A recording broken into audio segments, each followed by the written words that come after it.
Chào mừng các bạn quay lại với channel của Fastcare, lại là mình đây. Hôm nay thì chiếc máy trên tay mình đây là chiếc Samsung A10, một phiên bản màu đỏ nhìn rất là bắt mắt nha các bạn. Nhưng về cái màn hình phía trước của chiếc máy này thì không hề đẹp tẹo nào. Thì mình không biết là khách làm rơi như thế nào mà cái máy nó thành ra như này.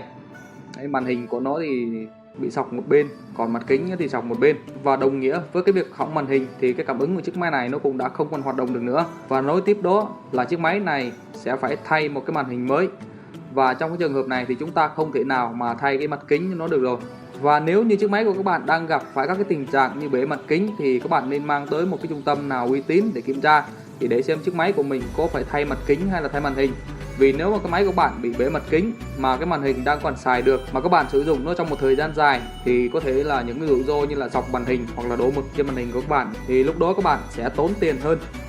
Còn bây giờ là cái quy trình thay màn hình cho chiếc Samsung A10 này nha.